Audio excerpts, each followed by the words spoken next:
Hey everybody, my name's Mary. I want to tell you about my terrible problem.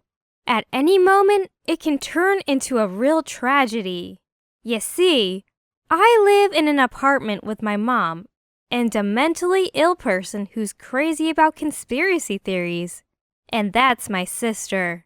At first, there was nothing wrong about it. Ashley has always been somewhat suspicious. She was even a little paranoid about any situation. But anyway, she was quite reasonable. Well, she put a lock on her door and stuffed it with some wires, antennas. So what? Once, she was even obsessed with the idea that someone was following her. My mom was even scared at first. But then, we both realized no one's really gonna follow Ashley. So we just paid no attention to this. She had a radio in her room. It was catching empty waves. As she explained, she was trying to get connected to other worlds. She always had a bunch of books about UFOs lying around in her room. Once, she even managed to sneak away from home for a week to meet local UFOologists and conspiracy theorists. They were exploring some canyon. We were searching for her with the police, while she was just having fun with some strange people, as crazy as herself. By the time things started getting really hard with her, I was about to finish school, and Ashley had already been studying at the university for 2 years. She came home only on holidays, so we somehow missed the very beginning of her illness aggravation. Well, she was always kinda twitchy. She came back home and she acted the same, but she started talking about some strange things the government was doing, like total zombification and other nonsense. Like any reasonable people, me and my mom just took it skeptically. Anyway, we were well aware that this was kinda, not cool. But what could we do? Ashley had perfect mental health. My mom finally took her to the psychiatrist when we were finally fed up with all of her conspiracy things. Well, we just could not make her stop believing in this. If she keens on the green men, that's her problem, and the green men's problem. At the end of the semester, just out of the blue, Ashley returned home for good. She said she gave up the university. She had already given an application to the warden for her exclusion. Then she started gibbering some nonsense about her dorm roommates who had been trying to kill her. She said they were trying to spray some sort of gas around the room, making Ashley feel bad, sick, and crazy. To my reasonable and skeptical question why they themselves lived there with the gas, she answered they had made some sort of antidote. Anyway, talking and scandals were not good for her. She almost stopped going out. She was telling us that she was being watched from everywhere. She even suspected birds flying behind the window, watching and passing information about her to somewhere. She didn't specify her delirium when we asked for the details. She just rolled her eyes and sighed. And then, she stopped going out totally. She even tried to talk us into it. She claimed that her followers installed a dome over our house.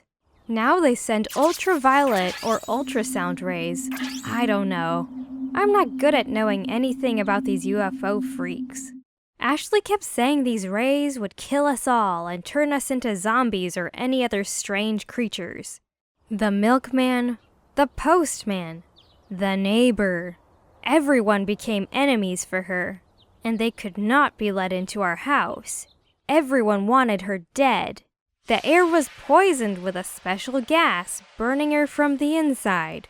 Her insanity reached the point where she started walking around the house wearing foil. I saw such things only in stupid comedies. I mean, seriously. And I thought the foil cap was more like a funny thing. Well, now it's not. Things got serious. Not even our cat wears a foil hat. But me and my mom didn't join Ashley's crazy foil party.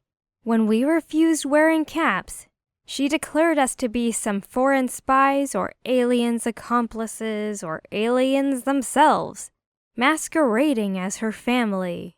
That was the dead point. Because Ashley seriously attempted to kill us. She became extremely aggressive, even angry, and really dangerous. One night, she broke into my mom's bedroom with a knife. Luckily, I managed to knock her out with a lamp and tied her up. She yelled at the top of her lungs. She only wanted to cut out a chip from my mom's head that was blocking some signals. We were alarmed. Psychiatrists refused to put her into the mental asylum. They said it like it was not in their job description. However, they prescribed us pills. But have you ever tried to give pills to a person thinking you want to kill her? Well, don't even try. The thing is totally no use. It's even dangerous. Me and my mom put locks in our rooms and set up kind of an alarm system. If someone comes in, the bell rings and me or my mom would wake up. But Ashley was a cunning girl. Somehow, she cut off this bell on my door. She tried to break in again.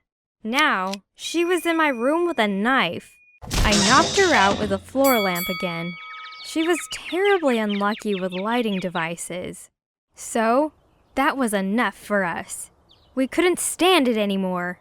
Yeah, they refused to take Ashley on insurance.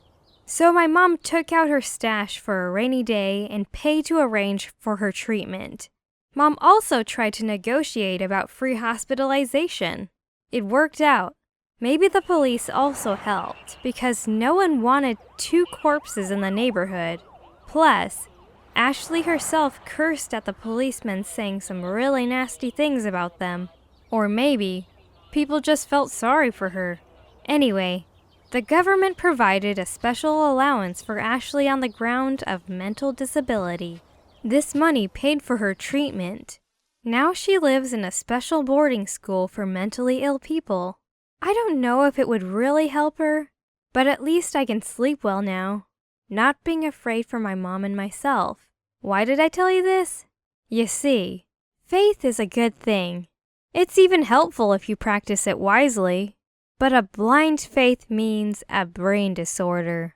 And my sister is a living proof of that. Write in the comments what you think of my story. Like if you're not an alien, and please stay sane.